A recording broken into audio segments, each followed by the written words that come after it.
అందరికీ నమస్కారం అండి. Welcome to our channel.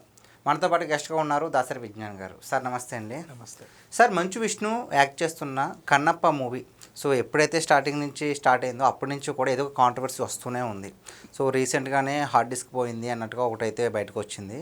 అలాగే ఒక రీసెంట్ ఇంటర్వ్యూలో ఏమంటే ఈ సినిమా కన్నప్పకి ఎంత బడ్జెట్ మీరు పెడుతున్నారు అంటే, నేను ఆ అమౌంట్ చెప్తే మా ఇంటికి ఐటీ రైట్స్ వస్తారు అని అంత కాన్ఫిడెంట్గా చెప్పారు. ఒకవైపు నుంచేమో ప్రభాస్కి ఏమో రెమ్యునరేషన్ ఇవ్వలేదని చెప్తున్నారు, తీసుకోలేదు అంటున్నారు. మోహన్ లాల్ కూడా తీసుకోలేదు అంటున్నారు. మరి అంతలాగా ఏమైపోయిందని ఒక డౌట్ అయితే అందరికీ ఉంది. దానికి మీరేం చెప్తారు? ఫస్ట్ నెంబర్ 1, కన్నప్పకి బడ్జెట్ ఎంత అయింది అని అడిగితే ఈ విషయం చెప్తే మా ఇంటికి ఐటీ రైట్స్ వస్తాయి అన్న వరకే మీరు ఆగిపోయారు. ఆ తర్వాత కంటిన్యూషన్ ఏంటో తెలుసా? నేను ఎదుర్కోగలనండి, నేను అన్నీ చూపిస్తా. కాకపోతే ఏంటంటే మేము ఈ పనులలో తిరుగుతున్నాము, వాళ్ళు వచ్చే టైంకి నా ఆఫీస్ వాళ్ళు ఉంటారు, వాళ్ళు కంగారు పెడతారు. ఓకే, ఆ టైంకి వాళ్ళు కంగారు పడతారు, కాసేపు వాళ్ళ పనులు ఆపుకొని ఇబ్బంది పడతారు. ఆ ఇబ్బందిని వాళ్ళకి ఇవ్వదలుచుకోలేదు, అందుకు నేను ఈ క్వశ్చన్కి ఆన్సర్ చెప్పను అన్నాడు. ఓకే, అర్థమైందా? అంటే కనీసం నా ఎంప్లాయీస్ కూడా ఏదో ఒక సందర్భం, తెలిసి తెలియని సందర్భంలో కూడా కాసింతసేపు కూడా ఇబ్బంది పడడం నాకు ఇష్టం లేదు అనేది దీని ఆన్సర్. ఓకే, కానీ ఇది ఆ భావాన్ని మనం అర్థం చేసుకోకుండా Kannappa budget IT raids, Kannappa budget ఇంత ఉంటుందేమో అంత ఉంటుందమ్మో అంతేమో అంటే చెప్పే అంతే ఉందండి. ఇప్పుడు ఐటీ రైట్స్ అట్లా అదే అంటున్నా. ఇప్పుడు ఒక మనిషి అన్న దాంట్లో ఎంత డెప్త్ మీనింగ్ ఉందో చూసావా? ఏ ఒక్కడికి అర్థం కాలేదు ఇప్పటి వరకు కూడా. నేను చాలా ఆర్టికల్స్ చూసా, అక్కడ విష్ణు చెప్పిన అసలు డబ్బు ఐటీ రైట్స్ అనే విషయమే మర్చిపోతే ఒక్క సెకండ్ దాన్ని ఆపేస్తే, పాజ్ ఇస్తే, తర్వాత ఆయన అన్న మాట ఏంటంటే ఇది. ఇప్పుడు అడిగిన క్వశ్చన్ ఏంటి? బడ్జెట్ ఎంత చెప్పండి. ఇప్పుడు నేను ఎందుకు చెప్పాలండి నా బడ్జెట్? నీకు చెప్పను. ఓకే, నెక్స్ట్ ఎందుకు చెప్పరు అని వాడు అడిగే లోపే ఈయన మొత్తం చెప్పేశాడు. ఎందుకు చెప్పను అంటే, ఇప్పుడు పొరపాటున చెప్పాను అనుకోండి, ఓ వీళ్ళేదో ఇంత పెద్దగా ఏదో తీస్తున్నారంటే, ఒకవేళ ఐటీ రైట్స్ జరిగాయి అనుకో, మొన్న పుష్పకి అన్నిటికీ అయ్యాయి కదమ్మా, ఐటీ రైట్స్ అయ్యాయే అనుకో. ఓకే, నేను ఎట్లా ఆ టైంకి ఇంట్లో ఉండను కాబట్టి, నేను ఇంత బిజీగా తిరుగుతున్నాను కాబట్టి, ఈరోజు కర్ణాటక, రేపు కేరళ, ఎల్లుండి ఇంకెక్కడికో ముంబైకో తిరుగుతున్నా కాబట్టి, టైంకి మీ మీద ఐటీ రైట్స్ అని వాళ్ళు వచ్చినప్పుడు మా ఎంప్లాయీస్కి ఏం చేయాలో అర్థం కాదు. మేబీ నేను ఆ టైంకి ఫోన్లో అవైలబుల్ ఉంటానో లేదో, నేను ఫ్లైట్లో ఉంటానో తెలియదు. ఓకే, ఇంత మీనింగ్ ఉంది ఒకే ఒక పదంలో. అర్థమైందా? అంటే ఆ కాసింతసేపు కూడా నా కింద పనిచేసే వాళ్ళని నేను ఇబ్బంది పెట్టదలుచుకోలేదు. ఓకే, అంటే మీరు అన్నారు కదా పుష్ప సినిమాకి తీసిన వాళ్ళకు కూడా ఐటీ రైట్స్ అయినాయి, అంత బడ్జెట్ అంతా అవుద్ది అనుకుంటున్నారా మీరు? ఐటీ రైట్స్ ఎందుకు అవుతాయంటే ఇప్పుడు ఫర్ ఎగ్జాంపుల్ నీ దగ్గర అమౌంట్ ఉంది. ఇప్పుడు మొన్న మహేష్ బాబుదే ఇన్సిడెంట్, నీకు ఎంత ఇచ్చారు? టోటల్ 5.90. క్యాష్ రూపంలో ఇంత ఇచ్చారు, ఆన్లైన్లో ఇంత ఇచ్చారు. సరే, ఆన్లైన్ ఎలాగో ఆన్లైన్ కాబట్టి దానికి తగ్గ ట్యాక్స్ నువ్వు కట్టేసావు. క్యాష్ రూపంలో తీసుకున్న దాన్ని కూడా నువ్వు లెక్కలు చూపించావా లేదా అని ఒక క్వశ్చన్ మార్క్. ఎస్ అండి, అవునండి, ఓకే, డన్. ఓకే, అంతే. ఇప్పుడు నువ్వు ఒక సినిమాకి ఇంత బడ్జెట్ పెడుతున్నా అన్నావు, 200 కోట్లు బడ్జెట్ పెడుతున్నావు. 200 కోట్లు మీకు ఎక్కడి నుంచి వచ్చింది? అప్పు చేసాం. ఎక్కడి నుంచి అప్పు చేసావు? ఏ బ్యాంక్ నుంచి ఎంతెంత రుణాలు తీసుకున్నావు? ఏ చిట్ ఫండ్ కంపెనీ నుంచి ఎంత తీసుకున్నావు? ఏ లోన్ కంపెనీ నుంచి, ఏ మార్ట్గేజ్ లోన్ నుంచో, లేకపోతే ఏ పాన్ బ్రోకర్ నుంచో నువ్వు ఎంత తీసుకున్నావు? ఏం తాకట్టు పెట్టావు? అంతట వాల్యూ మీ దగ్గర ఏముంది? ఏం తాకట్టు పెట్టావు? మీ దగ్గర అంత వాల్యూ ఉందంటే మీకు అన్ని కోట్లు ఉన్నాయని అర్థం. మీకు అన్ని కోట్లు ఉన్నప్పుడు మాకు ఇంత ఐటీ కట్టాలి. ఇంత ఐటీ మీరు సక్రమంగా కడుతున్నారా లేదా? ఓకే, ఇట్లాంటి క్వశ్చన్స్ ఉంటాయి అంతే. అది అన్నీ నీట్గానే ఉంటాయి, క్లీన్గానే ఉంటాయి, పెద్దగా ఏ ఉండవు. ఇంకొక న్యూస్ ఏంటంటే, మంచు లక్ష్మి గారు ఈ మధ్యన ఒక స్టేట్మెంట్ అయితే ఇచ్చారు. ఏంటంటే, అంత పెద్ద మూవీ చేస్తున్నారు, నాన్న కూడా యాక్ట్ చేస్తున్నాడు దాంట్లో, అంతమంది పెట్టుకున్నప్పుడు ఇంట్లో ఇంకొకడు ఉన్నాడు కదా, మనోజ్ తమ్ముడు ఉన్నాడు కదా, ఒక క్యారెక్టర్ కూడా ఇవ్వలేదు అని ఆవిడ బాధపడడం అయితే జరిగింది. దానికి ఏమంటారు అసలు? ఇక్కడ విషయం ఏంటంటే, ఆవిడ అంతా బాధపడలేదు. ఇక్కడ క్వశ్చన్ కూడా అది కాదు. ఇది జరిగింది ఏంటంటే, యక్షిని టైంలో పెట్టినటువంటి ప్రెస్ మీట్ ఇది. ఓకే, ఆ టైంది ఇప్పుడు వైరల్ చేస్తున్నారు. ఓకే, ఆ టైంలో యక్షిని టైంలో మైకులు వెళ్ళినప్పుడు, మేడం మీరు ఐరేంద్రి క్యారెక్టర్ చేశారు కదా, మరి అంత క్యారెక్టర్ మోసినప్పుడు దీంట్లో మీకు ఒక క్యారెక్టర్ కూడా లేదా అని అడిగాడు. ఏమో విష్ణు ఇవ్వలేదు, అయినా అందరం చేశారు, ఫ్యామిలీ సినిమా అవుతుంది, మామూలుగా జనాలు చూసే సినిమా అయింది. ఇప్పుడు అందరు చేశారు, ఆ మంచి వాళ్ళు అందరు కలిసి ఏదో సినిమా చేశారంట అంటారు, కానీ కన్నప్ప అనరు. కన్నప్పకి ఆ వెయిటేజ్ రావాలంటే ఆ క్యారెక్టర్స్ పంచాలి. నెక్స్ట్ ఆల్రెడీ తండ్రి కొడుకు చేశాడు, తండ్రి చేశాడు అంటే ఖచ్చితంగా ఇంకొకటి చెప్పాలి. మహాదేవ శాస్త్రి క్యారెక్టర్కి ప్రెసెంట్ టాలీవుడ్లో మోహన్ బాబుకి ఆల్టర్నేట్ అయితే లేడు.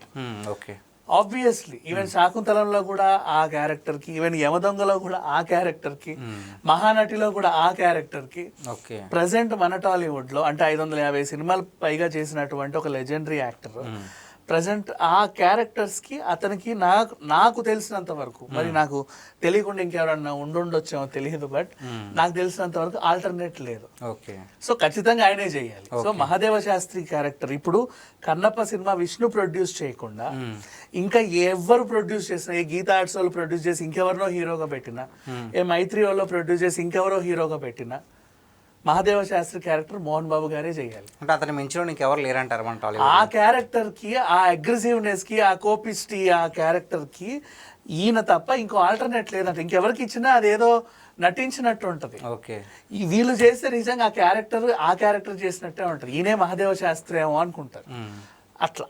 సో అది మహాదేవ శాస్త్రి క్యారెక్టర్. ఇక విష్ణు అంటావు, ఆబ్వియస్లీ కన్నప్ప ఆయన ఎప్పటి నుంచో అనుకున్నాడు, డ్రీమ్ రోల్ తనే చేయాలనుకున్నాడు. ఎప్పుడో తనిఖీల బర్ని గారు చెప్పినప్పటి నుంచి ఐడియా వచ్చి చాలా వర్కౌట్ చేసి సినిమా తీసుకున్నాడు. తనే హీరోగా అనుకున్నాడు కాబట్టి తను చేశాడు హ్యాపీగా. ఓకే అంతవరకు ఓకే. ఇక నువ్వు మళ్ళీ మనోజ్ను పెట్టి, మంచు లక్ష్మిని పెట్టి ఇది ఫ్యామిలీ సినిమా. బికాజ్ నెక్స్ట్ వాళ్ళిద్దరు పిల్లల్ని ఇంట్రొడక్షన్ సాంగ్ లో పెట్టుకున్నాడు. ఓకే అప్పుడు ఎప్పుడో లవకుశ సినిమా తర్వాత మళ్ళీ ఇప్పుడే ఈ పిల్లలు ఇద్దరు కలిసి కన్నప్ప చరిత్ర గురించి చెప్తున్నారు. ఆఫ్టర్ లాంగ్ టైం లవకుశ మళ్ళీ బాపు గారి శ్రీరామరాజ్యంతో అయినప్పటికీ లవకుశ అది లవకుశ ఇది లవకుశే. బట్ ఇంకే దేవుడి చరిత్రను అంత గొప్పగా చెప్పాల. సో ఇక్కడ చెప్పాల్సి వచ్చింది. ఓకే సో ఇది రన్. మళ్ళీ నెక్స్ట్ వాళ్ళ పిల్లోడు కూడా దీంట్లో చిన్న క్యారెక్టర్ చేశాడు. ఇప్పుడు ఫ్యామిలీలో 3 పిల్లలు చేసి, తండ్రి చేసి, తను చేసి, మళ్ళీ అక్కని తమ్ముడిని, చెల్లిని, ఇంకా అక్క కూతుర్ని, తమ్ముడి పిల్లల్ని అందరినీ పెట్టుకుంటే ఇప్పుడు ఇది ఏమవుతుంది? మోహన్ బాబు ఏదో ఫ్యామిలీ సినిమా తీసుకున్నాడు అదేదో అంట. ఓకే అంతే. అట్లా కాదు, కన్నప్పక వెయిటేజ్ రావడానికి కోసం తీసుకోవాలి. ఇప్పుడు అదే పాండవులు 9 లాంటి సినిమాలు అయితే ఓకే అందరినీ పెట్టుకుంటారు, నష్టమేమీ లేదు. ఓకే అది. సో మూవీకి స్టార్టింగ్ అప్పటి నుంచి కూడా మనం ఆల్రెడీ డిస్కస్ చేసాం. ఏదో ఒక కాంట్రవర్సీ వస్తూ ఉన్నా సరే ఒక వెయిటేజ్ అనేది ఉంది. ఎందుకు అంటే మొత్తం అంతా ఎక్కడ చూసినా స్టార్ కాస్ట్ పెట్టేస్తారు మొత్తం కూడా. సో మోహన్ లాల్ కావచ్చు, మన పాన్ ఇండియా ప్రభాస్ కావచ్చు, అక్షయ్ కుమార్ కావచ్చు, వీళ్ళందరినీ పెట్టారు కదా. సో అసలు ఎక్స్పెక్టేషన్స్ ఎలా ఉన్నాయంటారు అసలు జనం? ఖచ్చితంగా ఎక్స్పెక్టేషన్స్ హై లెవెల్లోనే ఉంటాయి. ఎందుకంటే ఒక పాన్ ఇండియా ప్రాజెక్ట్ ఈ మధ్య కాలంలో మీరు బాగా గమనించండి, ప్లస్సో మైనస్సో కాంట్రవర్సీలు అవుతున్నాయో, లేకపోతే మంచిగా మాట్లాడుతున్నారో చెడుగా మాట్లాడుతున్నారో పక్కన పెడితే కన్నప్ప గురించి మాట్లాడుతున్నారు. అవును, ఎగ్జాక్ట్లీ. చూడు, కన్నప్ప గురించి మాట్లాడుతున్నారు. అప్పుడెప్పుడో బాహుబలి గురించి అలాగే మాట్లాడారు, అది ఎక్కడికో వెళ్ళింది. తర్వాత పుష్ప గురించి అలాగే మాట్లాడారు, అది ఎక్కడికో వెళ్ళింది. ఓకే, ఇప్పుడు కన్నప్ప గురించి మాట్లాడుతున్నారు, అది ఎక్కడికి వెళ్ళొద్దో ఇంకా ప్రేక్షకులు నిర్ణయిస్తారు. అండ్ ఆ చరిత్ర గురించి మీరు బ్రహ్మానందం గారు చెప్పినప్పుడన్నా విని ఉండాల్సింది. ప్రతి ఒక్కరు మాట్లాడినప్పుడు కేవలం బ్రహ్మానందం గారి గురించే తీసుకుందాం. అతను తెలుగు టీచర్గా ఉన్నప్పుడు ఆ పద్యాలను నెమరేసుకొని దాన్ని ఎక్స్ప్లెయిన్ చేశాడు. ఒక మంచి ఆధ్యాత్మిక సినిమా వస్తుంది, ఈ జనరేషన్కి తెలియని ఒక కథ వస్తుంది. ఈ జనరేషన్ని చూపించాల్సిన బాధ్యత మనందరిది. అలా కాకుండా ఈ సినిమాని ఊరికే ఇబ్బంది పెట్టి ఇది అట్లా అవుతుంది ఇట్లా అవుతుంది అని ఎప్పుడూ చెప్పకూడదు. చాలా పెద్ద తప్పది, క్షమించరాని నేరం అది. ఇంకా చెప్పాలి అంటే ఒక చరిత్రని చెప్పాలన్నా ఒక ధైర్యం కావాలి ఈ రోజుల్లో. ఎందుకంటే ఒకప్పుడు చరిత్ర చెప్పాలంటే కూర్చొని చెబితే చూసేవాళ్ళు ఉన్నారు. ఇప్పుడు చరిత్రని చెప్పాలంటే 300 కోట్లు 200 కోట్లు పెట్టాల్సి వస్తుంది. ఆ రేంజ్ గ్రాఫిక్స్, విఎఫ్ఎక్స్లు ఇవన్నీ ఉండాలి నీకు, లేకపోతే నాసిరకంగా నీకు చరిత్ర చెప్పినా సరే ఏదో చెప్పాడులే అంటున్నాం. అలా నీకు చెప్పాలంటే ఆ రేంజ్ పెట్టాలి.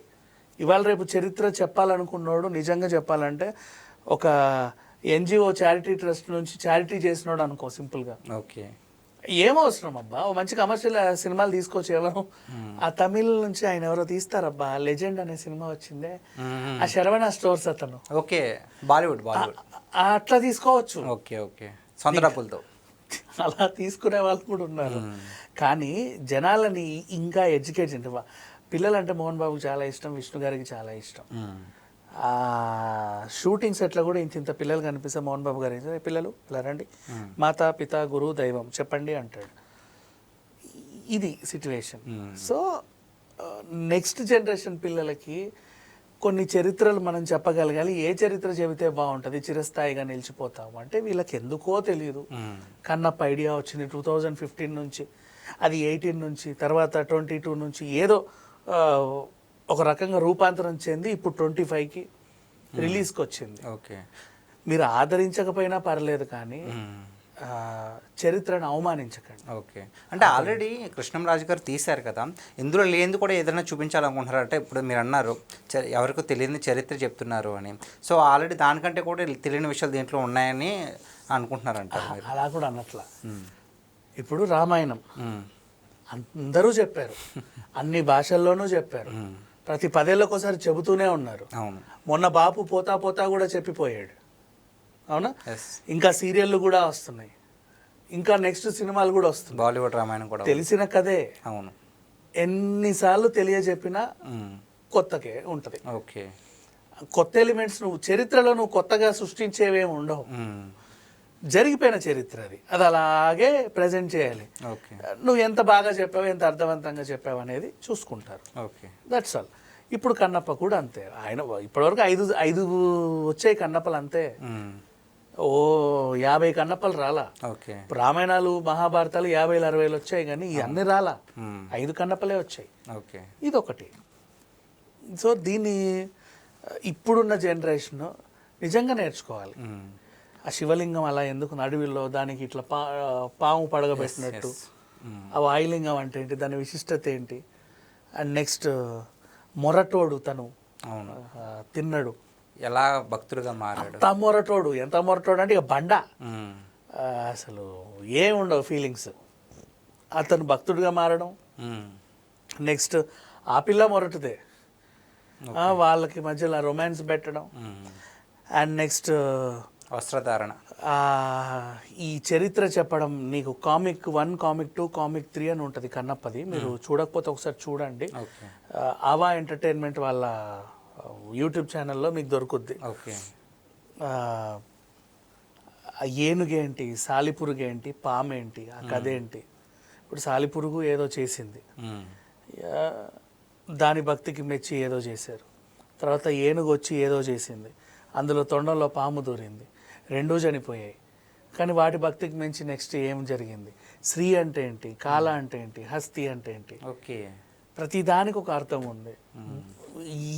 ఈ మీకు ఏదైనా టెంపుల్స్కి వెళ్తే స్థల పురాణం అని చెబుతారు, చూసావా? అసలు గుడి ఎలా ఏర్పడింది, అట్లా ఒక స్థల పురాణం మీద సినిమా చేశారు వీళ్ళు. దాన్ని మనం తెలుసుకోవడం మంచిది కదా. ఓకే. నువ్వు తెలుసుకోకపోయినా పర్లేదు కానీ చరిత్రను ఎప్పుడు అవమానించకండి అంతే. అంతకు మించి ఇంకెంత ఏం చెప్పదలుచుకోవాలి నేను. ఓకే, థ్యాంక్స్ అండి.